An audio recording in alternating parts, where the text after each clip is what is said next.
Stamp बनवानी चाहिए, तो वो स्टैंप त्रिमूर्ति की तो शायद बनी नहीं, लेकिन ब्रह्मा बाबा की स्टैंप तो बनी थी, एक वो देखी है। वो तो बड़ी। वो तो सभी सेंटरों पर भी है अभी भी है। तो वो तो गीता का भगवान कृष्ण हो गया।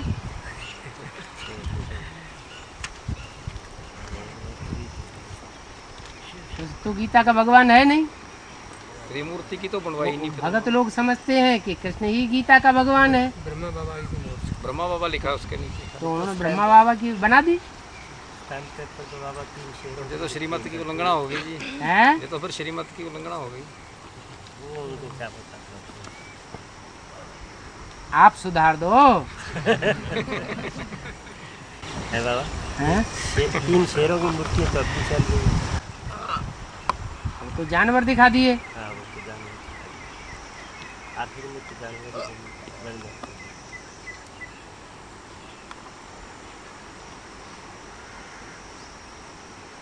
और बाबा जैसे आज बताया ना आपने भी हमारा आपसे मिलना, बाबा से मिलना बच्चों का, वो जो मिलने खुशी है वो पहले स्टेज आएगी सतों प्रधान की।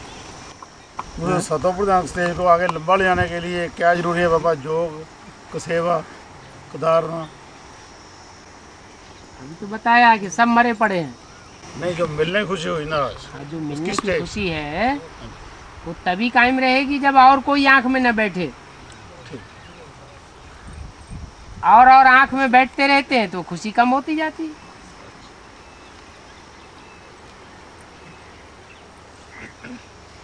बाबा रामायण में राम के साथ लक्ष्मण शेष नाचता रूप है, वेद में को हैं? वेद में शेष नाचता उसमें को शेषनाग लक्ष्मण को ही तो शेषनाग बताया। अब वेद में को वही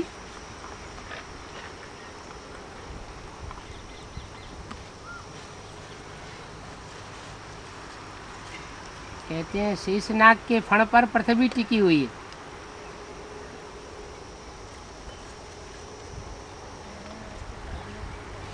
नाग किसको कहा जाता है? विकारी विकारी 5 विकारों को ही नाग कहा जाता है।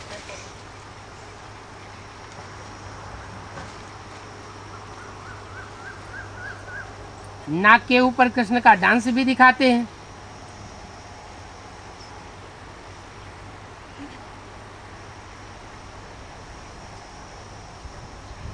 कौन सा डांस करते थे? जरूर ज्ञान का डांस था, लेकिन उन्होंने कृष्ण को दिखाई दिया है।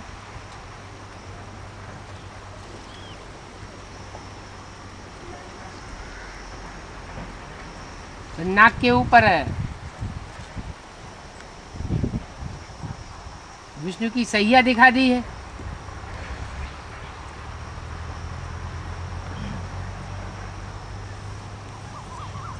उन्होंने विष्णु भगवान बताई दिया है। क्या विष्णु भगवान की बात है? फिर उन्हीं नागों को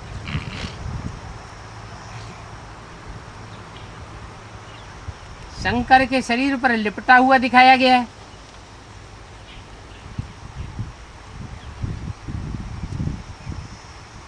जैसे विष्णु नाग के अंग संग रहते हैं,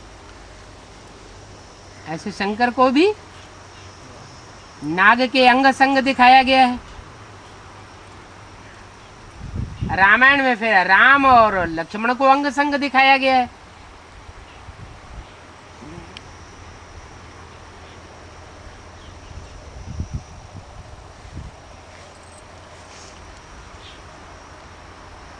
परिवर्तन होने की बात है।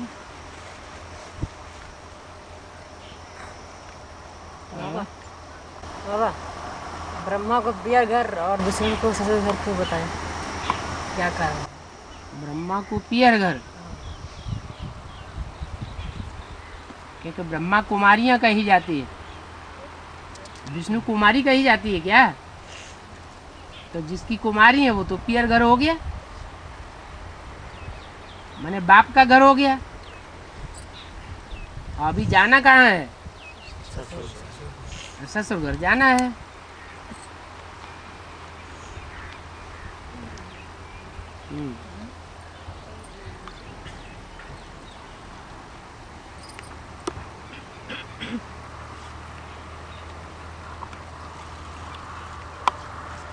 बाबा बाबा मुरली में कहते हैं कि धर्मराज मेरा राइट हैंड, लेकिन बाबा ने एक वार्तालाप में बताया कि धर्मराज का पार्ट इस्लाम धर्म के पूर्व वाली आत्मा पार्ट प्ले करेगी। कैसे बने? वो आत्मा सात्विक बनेगी या नहीं बनेगी? हैं?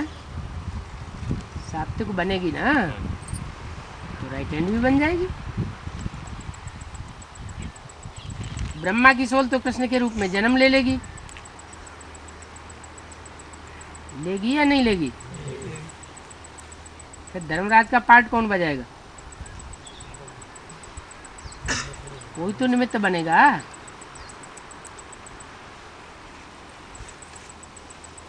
और फिर बाबा ब्रह्मा का तो पार्ट ही खत्म हो गया जब जन्म ले लिया। राइट हैंड का मतलब क्या हुआ? हाँ हाँ, फिर उस सीट पे कोई तो रहेगा।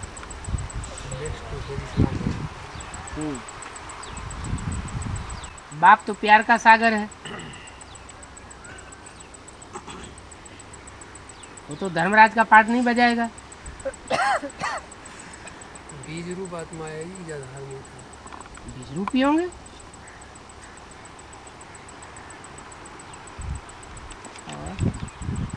बाबा सतगुरु और धर्मराज दोनों एक साथ पार्ट बजाएंगे? हैं? सतगुरु और धर्मराज एक साथ पार्ट बजाएंगे?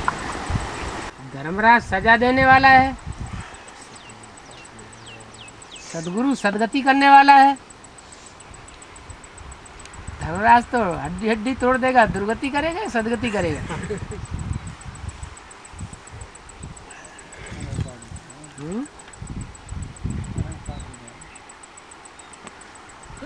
पापा धर्मराज का पाठ कब शुरू हुआ? धीरज धर मनुआ, धीरज धर।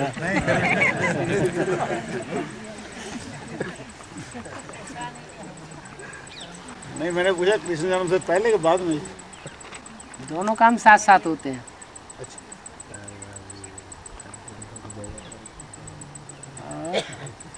बाबा एक तरफ कहते हैं कि लौकिक संबंधियों से तोड़ निभाना है, एक तरफ कहते हैं कि लौकिक की कोई बात नहीं मानना है। लौकिक परिवार वालों की न मत पर चलना है, न संबंधियों की न मत पर चलना है, न उनसे कुछ पूछना है।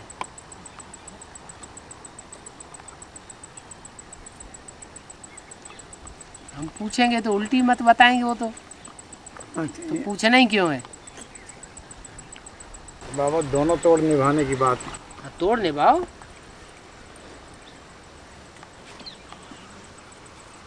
ये व्यवहार होता है लौकिक दुनिया का, तो थोड़ा थोड़ा तोड़ निभाने में क्या हर्ज है? उनसे बिल्कुल ही कनेक्शन तोड़ देंगे तो फिर उनका कल्याण कौन करेगा?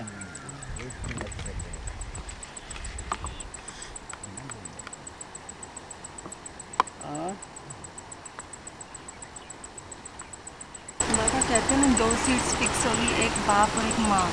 यहाँ माँ किसके लिए है? अष्टदेव में बाप तो है ही है, पहला देवता महादेव कहा जाता है। और 8 देवताएं जो हैं वो सब धर्मों के पूर्वज माने जाते हैं।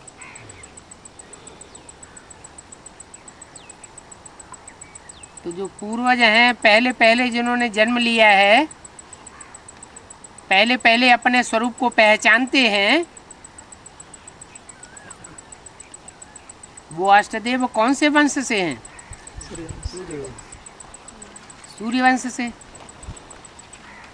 और वो सूर्यवंशी अंतिम जन्म में आकर के नीचे गिर जाते हैं।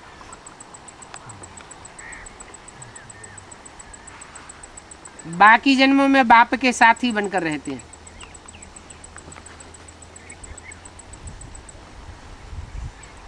तो अष्टदेव कि जो आखिरी जन्म में दुर्गति होती है, पतन होता है, वो सबका एक जैसा होगा या अलग अलग तरीके का होगा? क्योंकि सारी दुनिया की पूर्वज है, तो सबकी गति एक जैसी होगी या अलग अलग प्रकार की होगी? अलग अलग प्रकार की होती है। कोई इस्लाम धर्म में गिरता है, कोई चंद्रवंश में गिरता है, कोई बौद्ध वंश में गिरता है।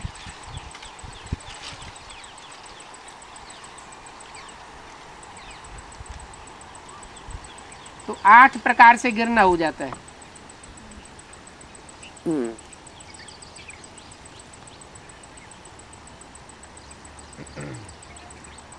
अब सूर्यवंशी जो बाप है उसके लिए तो मुरली में बोला है, भारत इस समय है पूरा नास्तिक।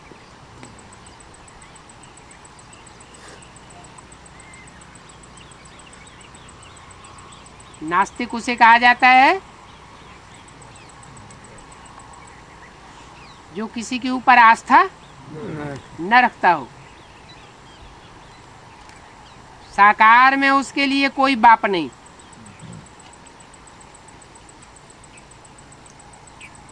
तो किसकी मत पर चलता है? कोई साकार है जिसकी मत पर चलता है। तो आस्तिक है या नास्तिक है? हैं? आपके चलते हैं पहले की बात है। अब किसकी मत, कौन है ऐसा साकार जिसकी मत पर चलता है? बाबा साकार की मत पर, लेकिन जो मुरली है, मुरली का तो मत है ना, वो तो शिव का मत है ना, उसकी मत पर है, उसकी मत पर तो उस पर तो सबको चलना चाहिए। उस पर नंबरवार चलते सब नहीं चलते हैं, नंबरवार हैं? नंबरवार चलते नहीं। भक्ति मार्ग में दिखाते हैं कि शंकर विष्णु का आधार लेते और विष्णु शंकर का आधार लेते। शंकर के ऊपर भीड़ पड़ी तो विष्णु ने मोहिनी रूप धारण किया और बचाया।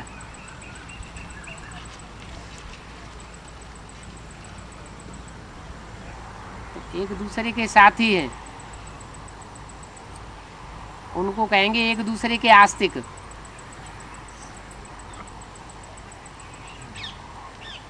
उनको उनकी आस्था है और उनको उनकी आस्था है। बाकी जो अष्टदेव हैं 7, उनमें जो मुख्य है वो पहला चंद्रवंश में गिरने वाला है।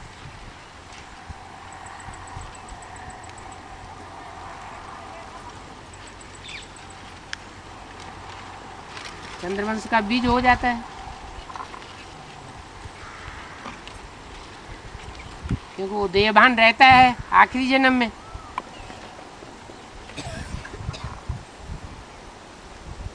तो जो जिस धर्म में जाकर के अंतिम जन्म में गिरते हैं वो उस धर्म के जैसे पूर्वज बन जाते हैं।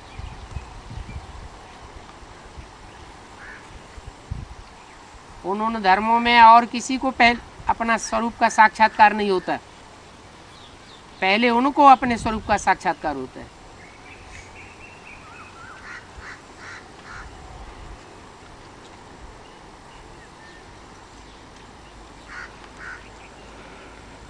इसलिए चंद्रवंश से कनेक्टेड होने के कारण जो दूसरा मणका है वो सूर्यवंश का विशेष सहयोगी बन जाता है। इसीलिए सूर्यवंशियों की माँ कहा गया है।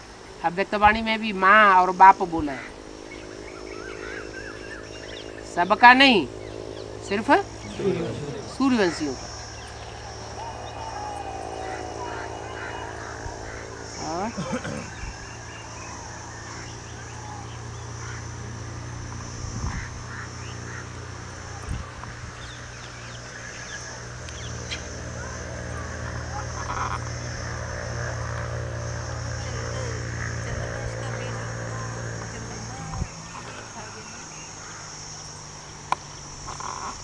चंद्रवंश का जो बीज है जगदम्बा वो ठेठ चंद्रवंशी है,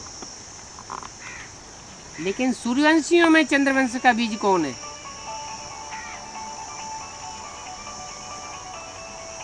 क्योंकि सारी दुनिया में सबसे पहले कौन सा वंश होता है? पहले वंश कौन सा होता है? हैं?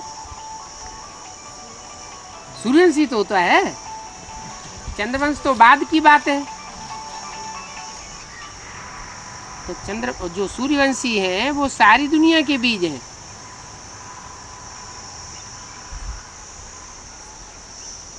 सारी दुनिया के पूर्वज हैं।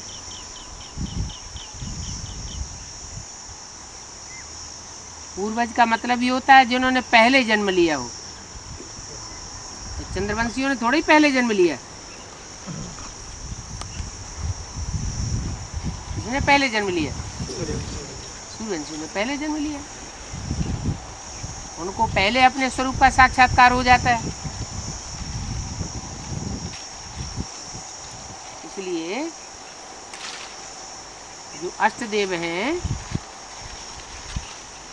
उनमें सूर्यवंश का बीज राम बाप, चंद्रवंश का बीज काशी नगरी, इसी तरह इस्लाम वंश का भी कोई बीज होगा। बाबा गिरना मतलब कि वो उस परिवार में जन्म लेना है। गिरना मतलब कि जैसे जो कोई न कोई पूर्व जन्म का हिसाब किताब ऐसा बन गया। गिरना का मतलब जैसे तीसरे नंबर का जो अष्टदेव है उनके संग के रंग में आना। इस्लाम धर्म में उसका जन्म हुआ। हाँ, जन्म हुआ। इस्लाम धर्म में उसका जन्म हुआ। ठीक है, कहने का मतलब वो इस्लामी नहीं था, सूर्यवंशी। कन्वर्ट नहीं होते। हाँ ठीक है, जन्म हुआ। जन्म होता है, कन्वर्ट तो इसी तरह शरीर से। हाँ जी, हाँ जी, वो तो खराब बात है। उनको कलंक लगाने वाली बात हो गई। बाबा राम बाप भी तो जन्म लेता लास्ट है। शरीर उस धर्म का होता है बाबा। लास्ट जन्म। हाँ जी, हाँ जी, उस धर्म से शरीर अटैच करते। हाँ जी। लास्ट जन्म बाबा इससे पहले वाले जन्म को कहेंगे इसको, जो पर ये संगम युग का जन्म।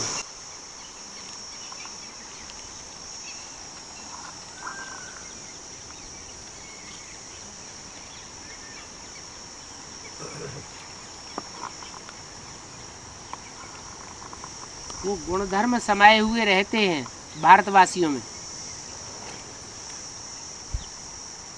भारतवासी कोई सब एक जैसे नहीं होते हैं।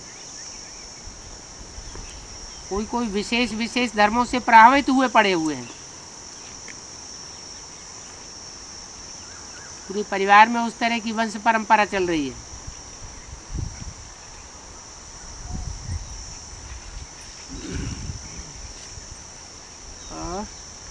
बाबा जो अष्टदेव हैं वो अदिति से पैदा हुए हैं ना? हैं? अदिति से। हाँ जी। और यज्ञ के आदि में वो कलकत्ते में ही मतलब रहे थे क्या? सिंध हैदराबाद में आकर उन्हें। कलकत्ते में कोई सत्संग थोड़ा ही चला है। कलकत्ते में सिर्फ ज्ञान का बीज आरोपण हुआ।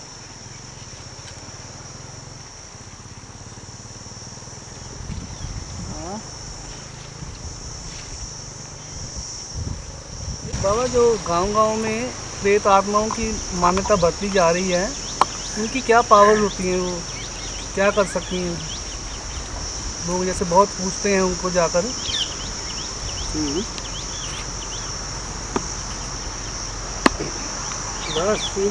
अल्पकाल की सिद्धि है। वो तो झूठ होते हैं। कोई अपने को महाकाली कह देते हैं, कोई दुर्गा कह देते हैं, कोई देवता बन के बैठ जाते हैं। इस कलयुगी दुनिया में देवी देवता कहाँ से आ गए? एक बार भक्ति मार्ग में जैसे गति को शरीर नहीं मिलता है किसी को है? तो कहते गति नहीं हुई इसकी। हाँ। जैसे कोई हरिद्वार में उसकी अस्थियाँ डाल आते हैं, कहीं और डाल आते हैं अपनी अपनी जगह पर। हाँ। फिर वो कहते हैं, कोई बताता है कि आपने ये काम नहीं किया है, तो इसलिए आत्मा इसको तंग करती है आपको। तो वो फिर उपाय भी बताते हैं कि ऐसे करके और द्वारा फिर ऐसा कुछ होता है उसमें। सूक्ष्म शरीर जिनका रहता है उन्होंने कुछ पाप कर्म ज़्यादा बढ़ गए हैं, इसलिए अकाली मौत हो जाती है थोड़े समय के लिए या लंबे समय के लिए उनको सूक्ष्म शरीर धारण करना पड़ता है। तो उनकी मुक्ति के लिए ये टंट घंट बताते रहते हैं। इससे कोई फायदा होता है उनको? इनको सूक्ष्म जो भी सूक्ष्म शरीरधारी आत्माएं हैं उनकी आखिरी सदगति तभी होगी जब वो हम बच्चों में प्रवेश करके ज्ञान लेंगे। पहले वो जन्म भी नहीं लेंगे बाबा? जन्म लेंगे फिर पाप कर्म करने लग पड़ेंगे। जैसे किसी घर में वो आकर द्वारा तंग करते रहते हैं घर वालों को, वो कहते हैं कि आपने ठीक नहीं किया, अभी सही तरह से करके नहीं आया आप, तो वो फिर द्वारा करके आते हैं। वो कर्मों की गुही गति को जानते हैं क्या, जो हमें पढ़ाई पढ़ा रहे हैं।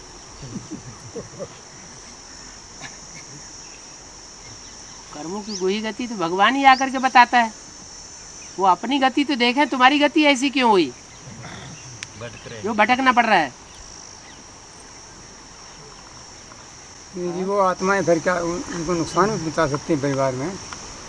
दो तरह की होती है, इविल सोल भी होती है और ब्रह्मा बाबा जैसी भी होती है।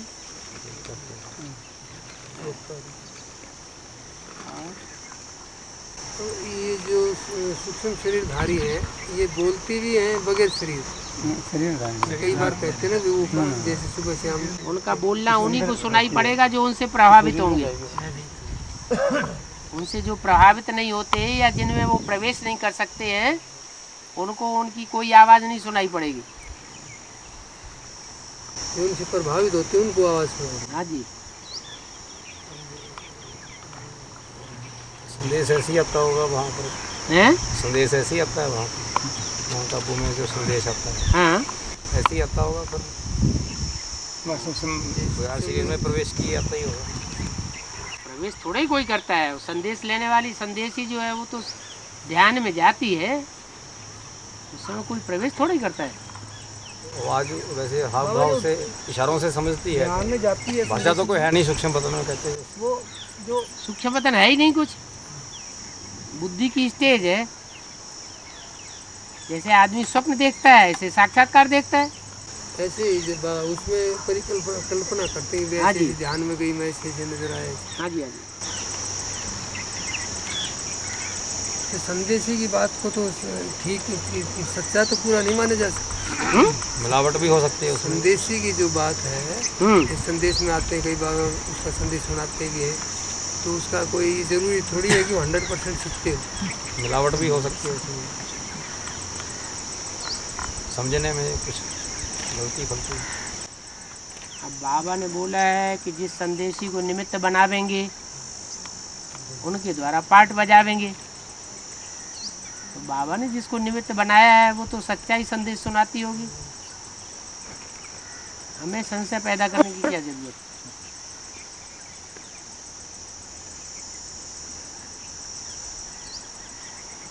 यज्ञ के आदि में भी साक्षात्कार हुए, उन साक्षात्कारों के रहस्य को सबने तो नहीं जाना। ऐसे ही संदेशियां जो संदेश लाती हैं उन संदेशियों के संदेश का गुही अर्थ सबको थोड़ा ही पता चलता है। कोई बाप ही आकर के बताते हैं।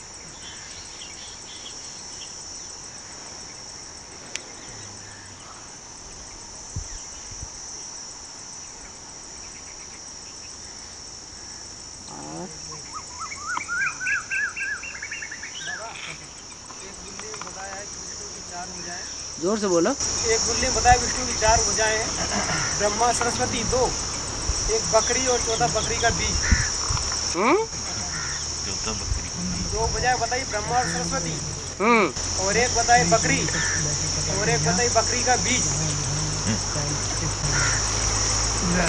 बकरी का बीज कौन है?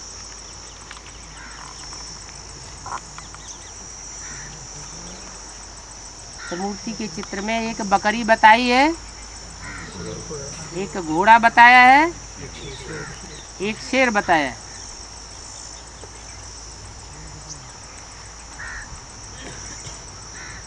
तो जो शेर है वो तो विष्णु के चित्र में प्रवेश होने वाली आत्मा, जो चारों भुजाओं को चलाने वाली है। बाकी रह गई 4 आत्माएं हैं। उन 4 आत्माओं में एक तो सरस्वती है, छोटी माँ, वो बेसिक नॉलेज में छोटी माँ। इधर बेसिक नॉलेज में छोटी माँ और उधर एडवांस नॉलेज में छोटी माँ। तो बीज कौन हो गया और आधार कौन हो गया?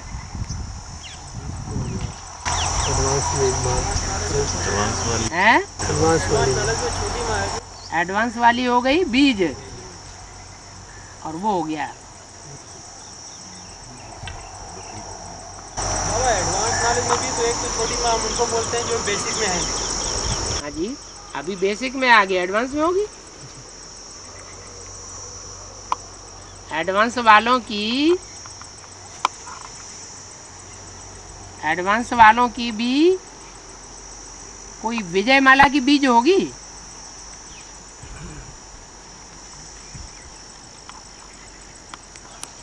विजय माला में आने वाले जो भी एडवांस के होंगे बच्चे, उनमें कोई बीज होगी। हैं? सूर्यवंश में जो चंद्रवंश से कनेक्टेड है, सूर्यवंश में जो चंद्रवंश से कनेक्टेड दूसरा मणका है, हाँ, वही होगी चंद्रवंश के बीज।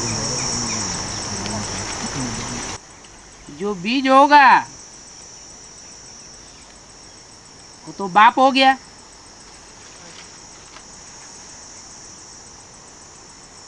और जो बीज है बाप है, उसमें तो सारे गुण होंगे जो बकरी के गुण होते हैं।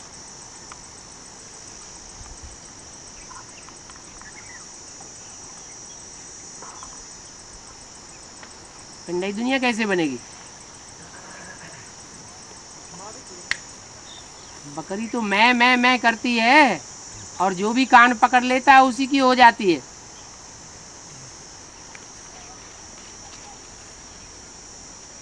यहाँ तो बाप ही आकर के कान पकड़ता है और कोई कान पकड़ न सके।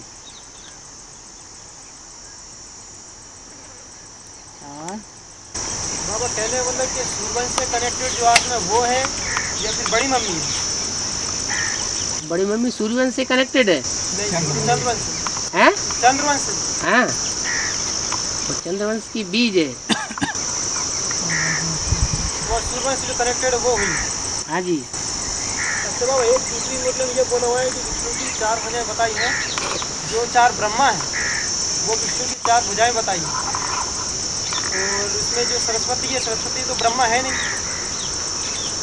एक मुरली ने बताया है कि ब्रह्मा की 4 भुजाएं हैं, 4 ब्रह्मा। विष्णु की 4 भुजाएं बताई हैं, उसमें बताया है कि जो 4 ब्रह्मा है वो विष्णु की भुजाएं हैं।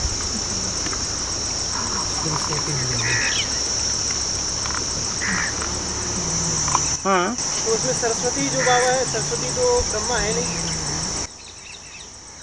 ब्रह्मा का सबसे जास्ती सहयोगी कौन हुआ? है सरस्वती। और तो कोई दूसरा उससे ज्यादा बड़ा सहयोगी तो नहीं था। इस आधार पर बता दिए।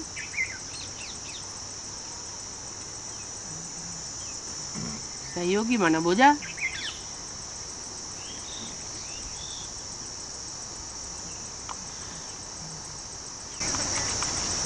पुराने विषय में बताया हुआ है कि पहले चला लौकुल पाठ, फिर उसके शंकर का ला, लेकिन बच्चे दोनों से नहीं सुधरे हैं। बच्चे लेकिन फिर भी सुधरे नहीं हैं, इसलिए फिर बताया कि लव और ला का बैलेंस चाहिए। और एक केस में हमने ऐसा भी सुना है कि पहले चला लव, फिर इसके लव के बाद धीरे धीरे जो है लव और ला का बैलेंस, और लास्ट में फुल ला चलेगा। तो सही क्रम बाबा समझ नहीं आया। बैलेंस हो जाए तो विष्णु का काम पहले ही हो गया।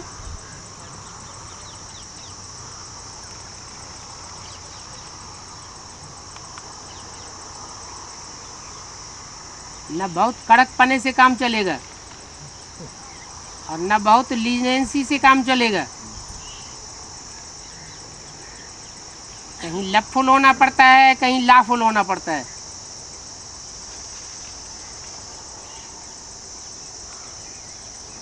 तब काम बन जाता है। इसलिए विष्णु का जो पार्ट है वो बाद में गाया हुआ है, बैलेंस बनाने के लिए। ब्रह्मा के लब फुल होने से काम बिगड़ गया।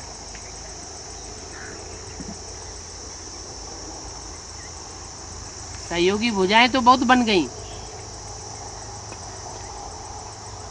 बहुत तेरे सहयोगी बन जाते हैं। और शंकर के लाफुल होने से सहयोगी लगातार कोई नहीं बन पाता। आदि से अंत तक कोई सहयोग दे ऐसा कोई निकलता नहीं, तो भी काम बिगड़ जाता है। इसलिए दोनों का बैलेंस चाहिए, तो प्रैक्टिकल काम संपन्न हो जाता है। ये भी तो बताते हैं कि लास्ट में मार्शल लॉ लागू करना पड़ता है। लास्ट में मार्शल लॉ लागू करना पड़ता है। किन के लिए? करते नहीं। लफुल बच्चों के लिए। मार्शल लॉ किन के लिए होता है?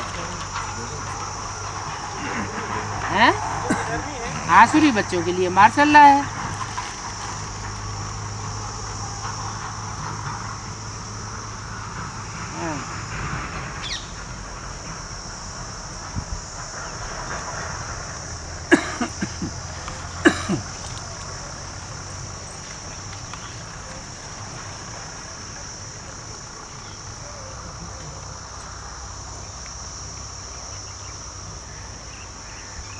बाबा एक बात और मुझे बताइए कि बाबा जो मुझे सुनाते हैं उस पर विचार सागर मंथन करना चाहिए।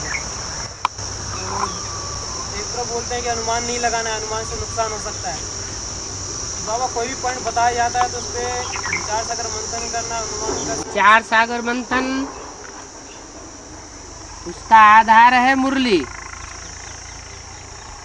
और जो अनुमान लगाया जाता है उससे होता है नुकसान। मुरली से कभी नुकसान नहीं होता है। मुरली की बातों का आधार बना करके जब हम नया पॉइंट निकालेंगे तो नुकसान होने का सवाल नहीं। कहीं न कहीं अपनी मनमत मिक्स करके और कोई नई बात बताएंगे तो नुकसान होगा। जो विचार सागर मंथन करते हैं पहले वो बाबा से वेरीफाई करवाएं नई बात जो निकलती है, क्योंकि सही होती नहीं हो तो एक तरह से मतलब कोई भी पॉइंट क्लियर नहीं है तो 2-3 प्रकार की बातें सोचते हैं, उसके बाद ही कोई बात क्लियर होती है। 2-3 प्रकार की बात सुनते हैं तब क्लियर होती है। मुरली का कोई पॉइंट पूरा स्पष्ट तो होता नहीं, उसके बारे में बहुत सोचना पड़ता है। मुरली का पॉइंट कोई स्पष्ट नहीं होता है। तब तथाकथित ब्राह्मण ब्रह्मा कुमार कुमारियाँ कहते हैं कि मुरली की कोई बात स्पष्ट नहीं है। कहीं खेत की बताते हैं, कहीं खलिहान की बताते हैं, कहीं कहते हैं लक्ष्मी नारायण बुद्धू हैं, कहीं कहते हैं लक्ष्मी नारायण समझदार हैं। ऐसा बेसिर पैर की बातें हैं। जिनकी समझ में नहीं आता है वो इस तरह की बातें करते हैं। मुरली की कोई बात समझ में नहीं आती। जहाँ हर बात का तालमेल मुरली के महावाक्यों से बैठा हुआ है, समझ में क्यों नहीं आती?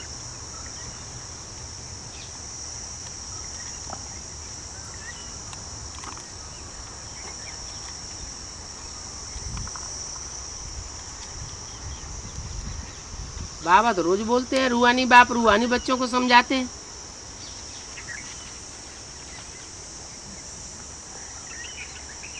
कि देहाभिमानी हो समझाते हैं। रूहानी बच्चों को समझ में आएगा, क्यों नहीं समझ में आती है?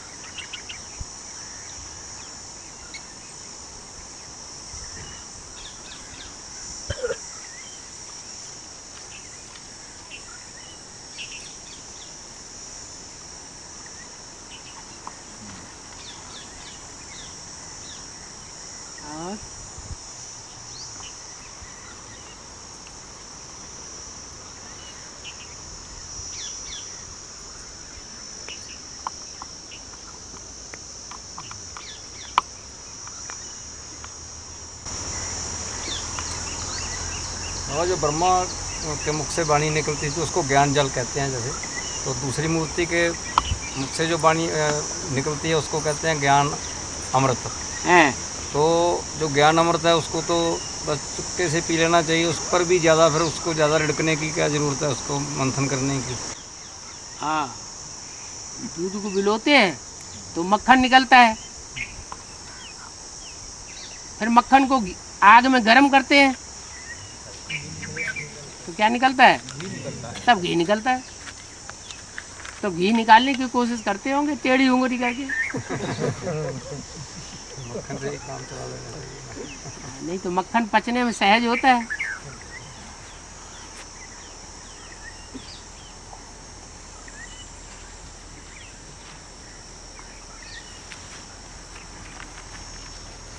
ये बाबा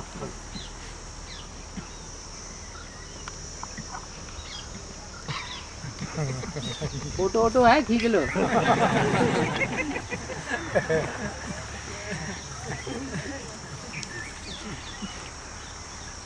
और बाबा ये 2037 तक ये जैसे स्वर्ग जैसे बिल्कुल बनकर जैसे तैयार हो जाएगा, उसके बाद से महाविनाश होगा, उस टाइम बर्फ में दबने वाली बात होती है।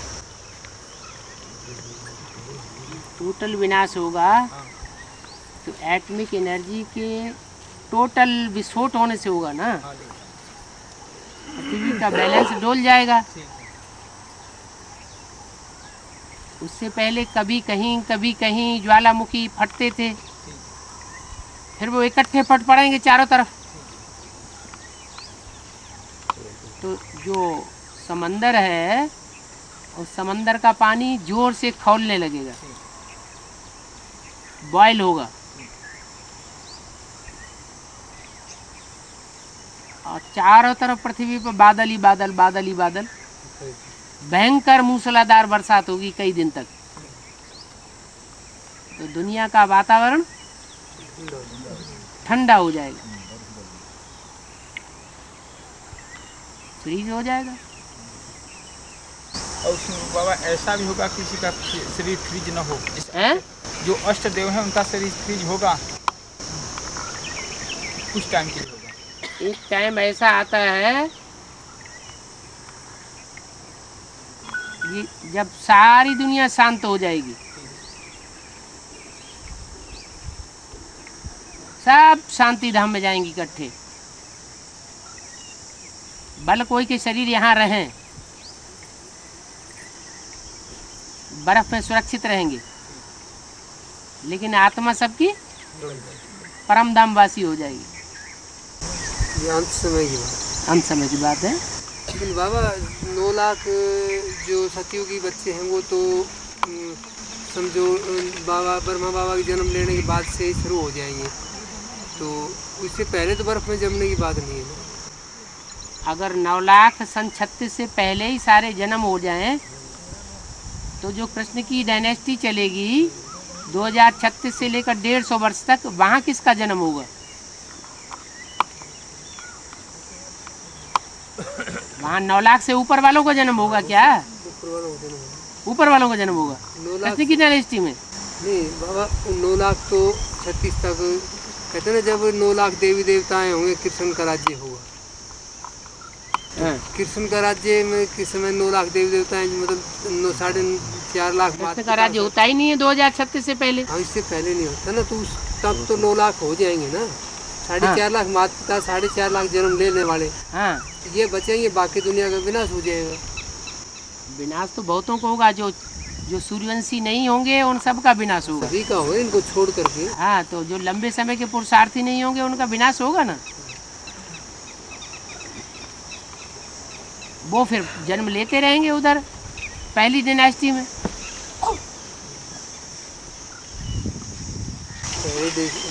तो बाबा की चंद्रवंशी की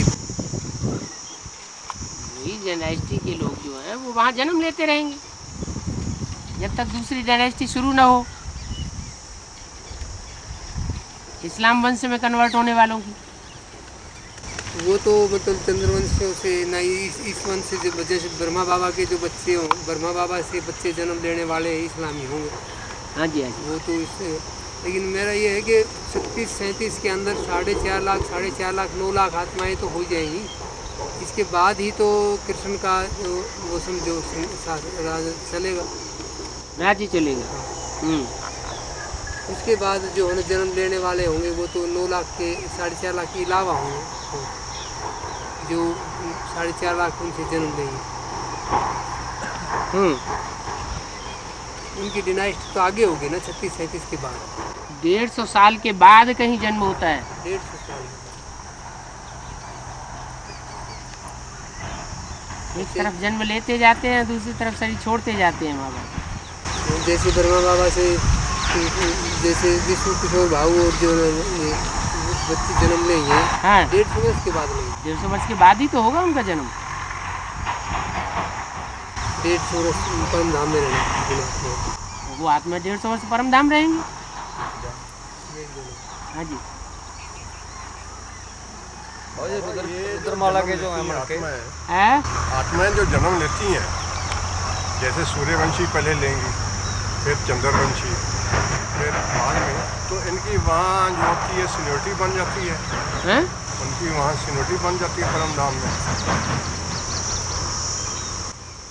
किस बौद्धिक स्तर है, लेना है, फिर उसके बाद किस आत्मा ने जन्म लेना है। बौद्धिक स्तर है, जिनका बौद्धिक स्तर बहुत सूक्ष्म है वो ज़्यादा ऊपर की ओर है। जिनका बौद्धिक स्तर नीचे की ओर है, नीचा है, बाद में बात को समझ पाती हैं। ईश्वरीय ज्ञान को पहले नहीं समझते तो वो नीचे की ओर रहती है, पृथ्वी के ज़्यादा नज़दीक होकर के रहेंगी। ऊपर वाली पहले आती जाएंगी, फिर उसके बाद नीचे वालों का नंबर लगेगा, उसी क्रम से उतरती रहती है। नहीं, फिर उनको कैसे आदेश कैसे होता है कि इसने जन्म लेना? ये आदेश वादेश सब यही संगम युग में नूद हो जाता है आत्मा के अंदर। जैसे रिकॉर्ड तैयार होता है स्थापित यही हो जाता है, तो रिकॉर्ड के अंदर पहले ही सब कुछ भर जाता है, फिर ऑटोमेटिक चलता रहता है। फिर ऑटोमेटिक चलता रहता है। ट्यूनिंग हो गया हैं? आत्मा की ट्यूनिंग कर देते हैं। हाँ जी, हाँ जी। बाबा ये जो रुद्रमाला के मनके हैं, हाँ। जैसे जब से एडवांस पार्टी चली रुद्रमाला में आते भी गए, बीच में छोड़ भी गए होंगे कुछ, तो नए भी आते रहते हैं। जैसे तो जो 2.25 लाख है उनमें किन किन का नंबर आएगा? कंचन का है, जिनकी कहते हैं बनेंगी जैसे, तो जो असल सूर्यवंशी होंगे उनका नंबर आता जाएगा। उनकी पहचान क्या है? वो सूर्य को फॉलो करेंगे और किसी को फॉलो ही नहीं करेंगे। तो कोई कम फॉलो करते हैं, कोई ज़्यादा करते हैं। कम फॉलो करते हैं तो किसी, मान लो 50% फॉलो करते हैं, 50% नहीं फॉलो करते हैं, तो किसी और को फॉलो करते होंगे।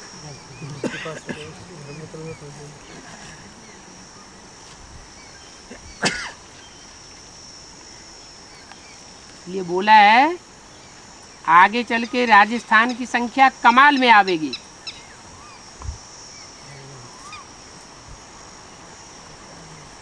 यथा राजा तथा प्रजा सब राजवंशी हैं। वो पहले जन्म की जो प्रजा है उसकी भी कोई विशेष क्वालिटी होती है, जो क्वालिटी और धर्म की प्रजा में नहीं होगी।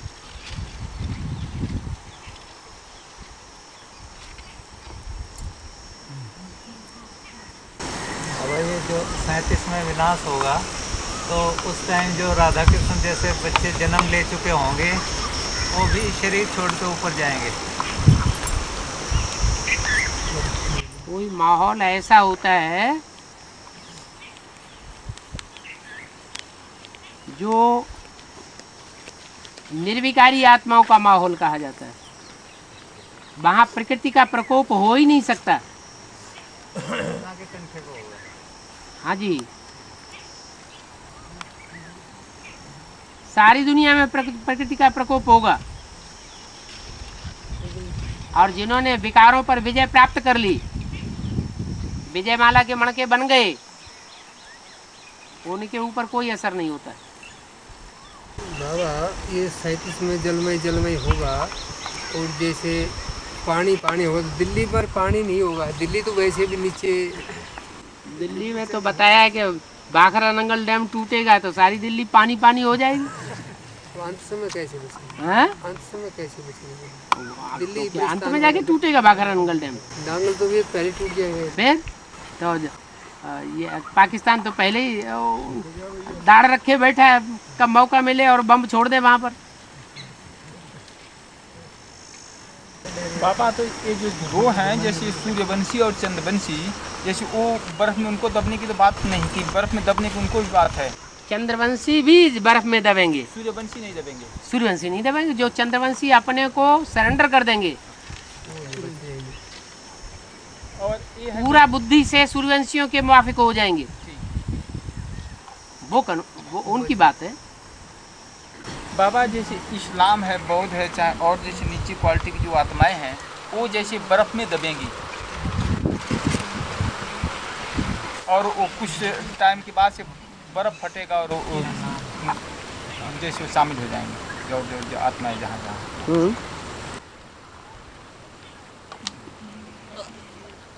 ठीक है, कोई वापस जाएंगे, आधे पापात्मा आधे पुण्यात्मा बचेंगे। तो पापात्मा को तो वापस जाना पड़ेगा, यहीं रहेंगे, जाना पड़ेगा। है?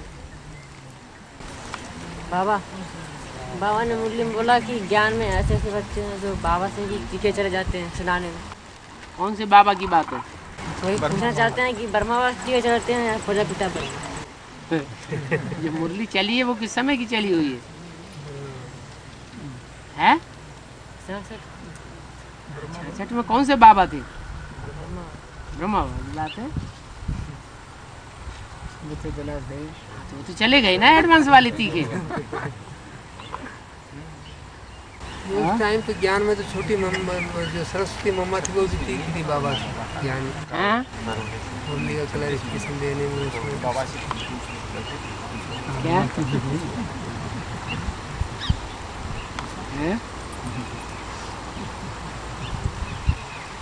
बाबा एक मुरली में बोला कि आत्मा की सारी कष्ट उतरने के बाद डायरेक्ट बाप से सीखोगे। ये बाबा किस समय का कहना है?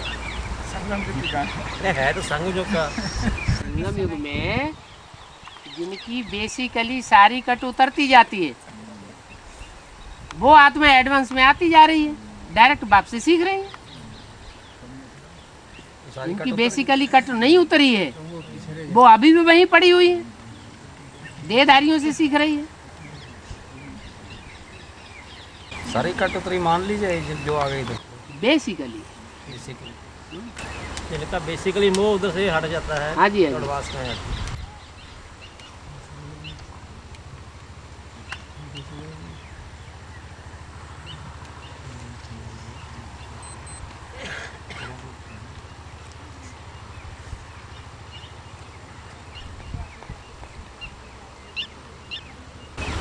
बाबा श्री कृष्ण का जैसे जो लक्ष्मी नारायण बनेंगे उनका तिलक तो 36 में तो नहीं होगा, 2036 में तो नहीं होगा, वो तो माहौल उथल पुथल वाला होगा 2036-37।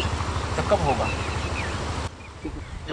तिलक कोई उत्सव होते हैं क्या? वो तो बात है 2036 तक स्टार्ट हो जाएगा उनका। वहाँ कोई जश्न नहीं होता, उत्सव नहीं होता, साधमाना नहीं होता। डायनेस्टी तो शुरू हो जाएगी बाबा।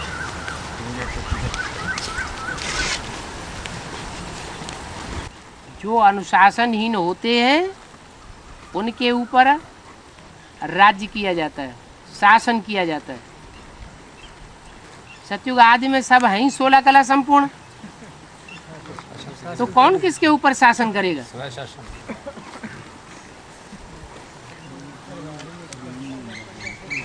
बाबा क्या भाइयों को कोर्स देना चाहिए और आत्माओं को?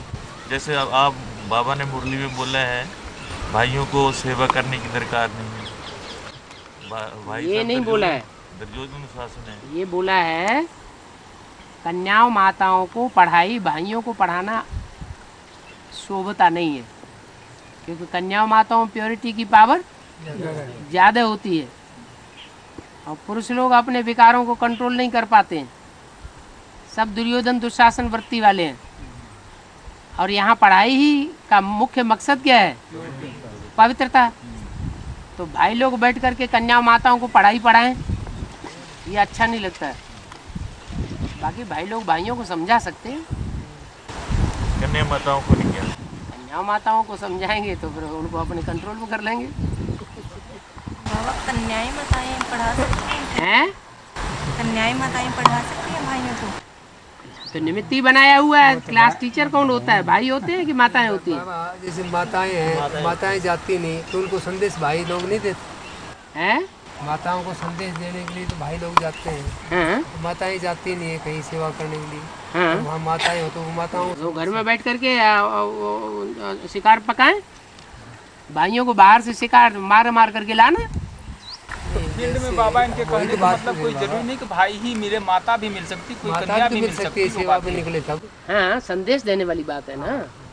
तो संदेश दे, मना कौन करता है? संदेश तो दे सकते हैं ना। संदेश देना अलग बात है। संदेश कोई है 4, 6, 8 दिन दिया जाता है।